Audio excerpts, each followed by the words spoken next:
Welcome to West Elm Nursery here in St. Francisville, Louisiana. Today we're going to be talking about one of the 5 foundations of health, healthy food. A healthy food that I've been eating quite often and one that I encourage you to try too is microgreens. So microgreens are nutrient powerhouses packed full of flavor, and here to tell us about them today is Amy West, co-owner of West Elm Nursery. Thank you for having me. Thank you for coming. Yeah, so I'm really excited to be here. I've already spoken with Amy a little bit and she's walked me through, and I've already learned a lot. But what would you tell someone who has never heard about microgreens? They've never seen them, they've never tasted them. How do you explain to them what they are? Okay, microgreens, as you see in front of you here, are small plants which would grow to be large plants. The amaranth on the left would grow to be 6 feet tall, but we cut these for restaurants and for people to eat at 2 inches. So microgreens are just small plants that they normally have regular seed that would go into your garden. Because the nutrient is so condensed in this small little plant, and that's why they're 4 to 5 times more nutrient dense, right, than the full-grown plant? The plant itself, when it gets bigger, it gets more starch and fiber. Okay. So you need that. But when they're little, they have all the minerals and vitamins that they would have as a grown plant, and they just get bigger, and that fiber gets between those. Okay. And so as you eat these, you're eating more plants. Because you're taking in a mouthful, you might take 10 to 15 plants, so therefore you get more vitamins. Okay, that makes sense. Mm-hmm. So, okay, tell us how you got started. How did all this come to be, West Elm Nursery? West Elm Nursery actually was the brainchild of my son. And we started out with organic vegetable plants. Mm-hmm. And we have always been a family that wanted to know where our food came from. And so we decided we always raised our own vegetable plants. We wanted them to be pesticide free. Okay. And so we started it out with that as growing vegetable plants and selling. And it got to be where it was just a little bit too heavy for my back. And I was doing primarily I was running it at the time, and the other 2 guys were working. They've since retired. But then I said I needed something lighter, and Ian said, how about microgreens? And I said, I don't want anything strange. And so he said, well, try it this winter on us. And so we tried microgreens, and I started reading about them, and I started finding out how good they were for you. And then we enjoyed them. And I said, okay, I can do this. And so we started, this greenhouse has been here for 10 years, but for the last 4 years, we've done microgreens. And we started out with a small amount and trying those, and found that people wanted them. There was a niche for it in Baton Rouge, and so we decided, okay, we'll change over. So we gave up on we didn't give up, but we quit doing the organic vegetables and went over to microgreens. And there is a niche. There's not too many people that still even know about microgreens, that know how good they are for you. And the restaurants have always used them, but it's hard for them to get them locally, and they need them locally because they have a very short shelf life. Okay. When you cut them, you're cutting the baby leaves. You're cutting it before they get to the second leaf. So once we cut them, everybody thinks, oh, you can just go grow them again, because they think when you cut the tray that the tray is going to come up a second time. It doesn't. We're cutting the baby leaves. So therefore, when we cut a crop, it destroys the plant. Okay. And so we have to compost and start over again to raise another crop. We don't get a second cut on it. Okay. And that's why they're so expensive. Right. It's because with a normal crop, you have months you're raising it, but you get more than one cutting off. You get more fruit off of it. Yes. Okay. Mm-hmm. I know I see them in Audubon Market here in St. Francisville, and I buy them. And they keep in my refrigerator probably...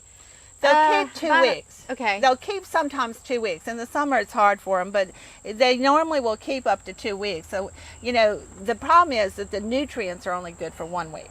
Okay. Okay, so we request everybody to use them up within a week. That's good to know. And I didn't realize at that. the end of a week, you can make them into pesto. You can make them into a smoothie. You can put them in the freezer and then put them in a soup. Okay. But the fact is, we don't really want you to keep them for 2 weeks because you're not getting good nutrients. Okay. Amaranth is the pink here in the front. And that is actually a seed that many people grow in their gardens just for the color of the plant. It's red and it gets like 6 feet tall. It's a very it does not like our humidity. It does not like Louisiana. So it's a very hard plant to raise here. In other locales, it would be very easy. It's good for celiacs because, you know, it's a grain. It's actually a grain. And so, you know, celiacs don't have a problem with it. Because it's gluten-free, right? Gluten-free, yeah. I'm sorry. This is different stages of growth, but about 2 weeks here. And it's very tiny seed. We take a plain tray and we, after it's cleaned, and then we fill it with soil and then we sprinkle with seed. And each tray has probably thousands, maybe 2,000 or 3,000 seeds in it. Okay. Now we are not, you couldn't grow it like that till 6 feet, of course. It has to be cut within 2 or 3 weeks or it loses the nutrients. All the nutrients that are in the seed hull are what it needs to grow to this stage. Okay. So we don't fertilize anything because it doesn't need it. Okay. If we grew it past 2 or 3 weeks, it would need fertilizers. Okay. We don't use any fungicides or insecticides either in the entire greenhouse. So everything is organically grown. So how do you keep pests off? Every greenhouse is going to have problems. We hand pick, you know, if there's a slug or a snail, I hand pick and walk them out to the chickens or walk them out for a ride so they don't come back quickly. And, you know, the biggest way we treat is by prevention. So we try to clean trays, keep the greenhouse clean, and really focus on prevention of the disease. All right, so we've moved down a little bit, and Amy, tell us what we're looking at here. What seedling or what microgreens are these? Okay, so this is snow peas here, and they'll get about another 4 inches before they'll be cut. These actually will grow taller than most of the other microgreens as far as the height of them. This is sunflower. Okay. Sunflower has all your, it's a complete amino acid. It has all your amino acids for a complete protein. Okay. These two are actually two of your healthiest microgreens as far as nutrition for you. The snow peas are also very good, and the broccoli is the top 3 of the microgreens as far as that's concerned. Okay, so sunflower, snow peas, and broccoli are some of the top 3.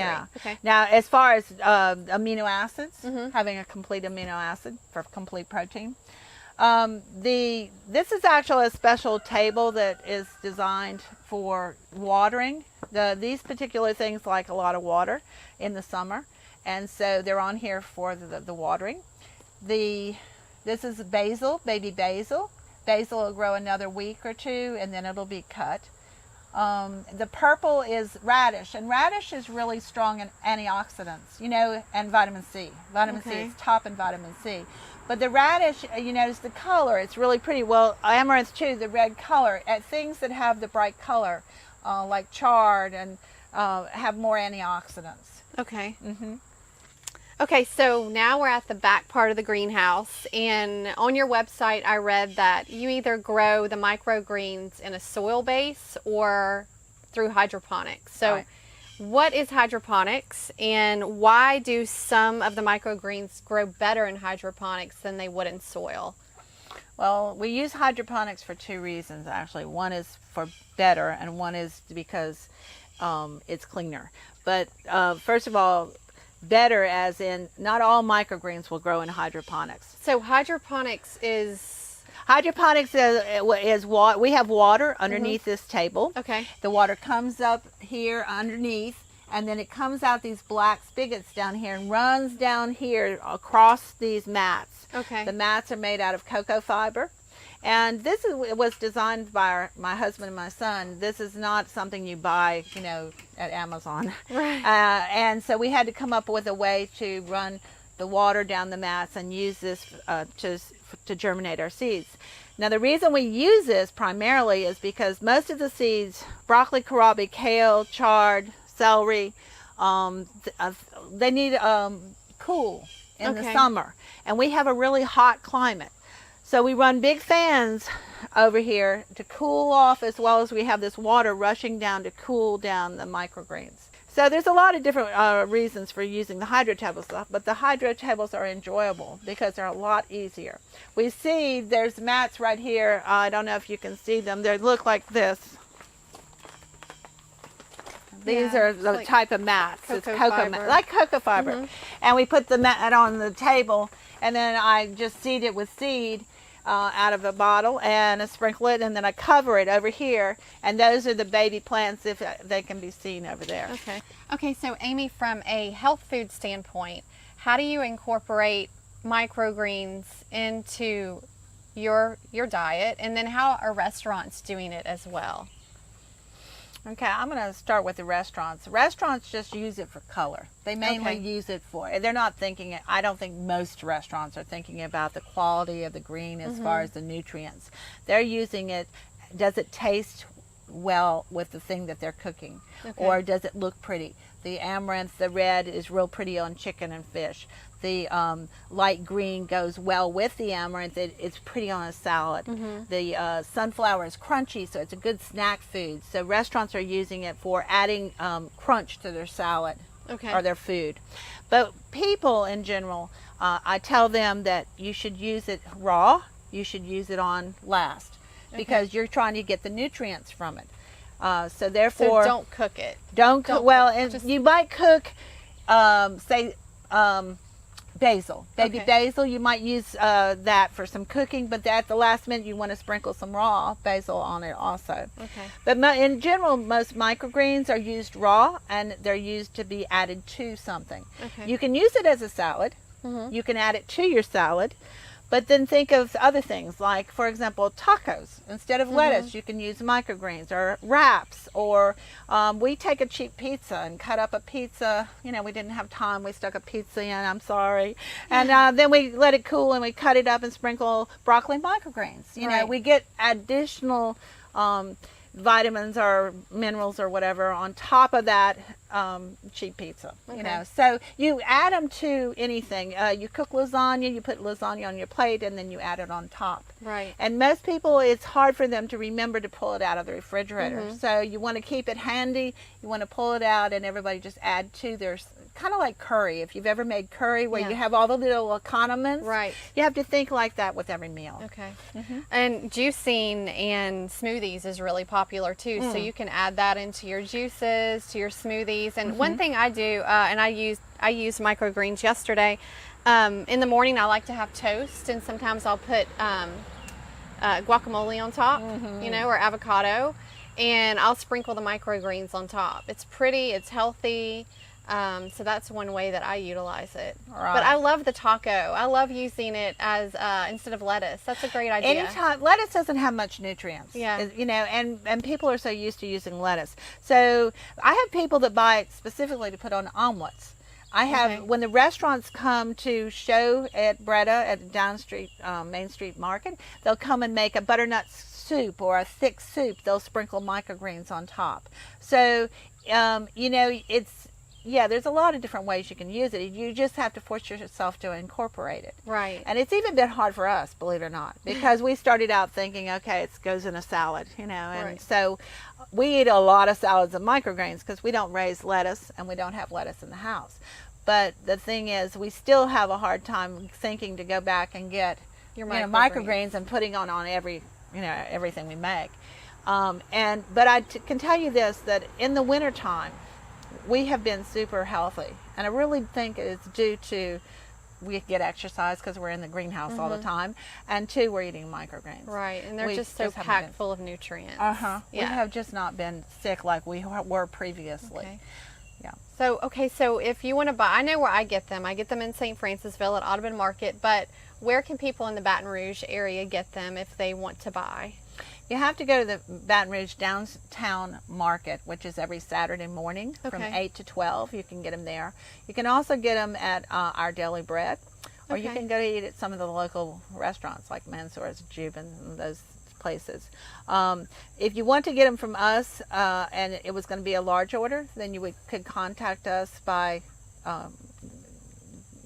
Westdome Nursery, google.com, I think it is, at google.com. Yeah, I found. So Yeah. their website westdomenursery.com, and then you can contact Amy with advance orders, right? Yeah. And then on my website too, I'm going to be sharing some recipes that you can utilize the microgreens in, and I think Amy's going to share maybe her pesto recipe with me. Sure. So that'll give you a starting point, so you can start utilizing these in your diet. So I thank you so much for having me, and much success or much luck with the continued success, I guess, of West Dome Nursery. Thank you for providing such healthy food to our community. We enjoy Yeah. it. We really enjoy it. Yeah. We do.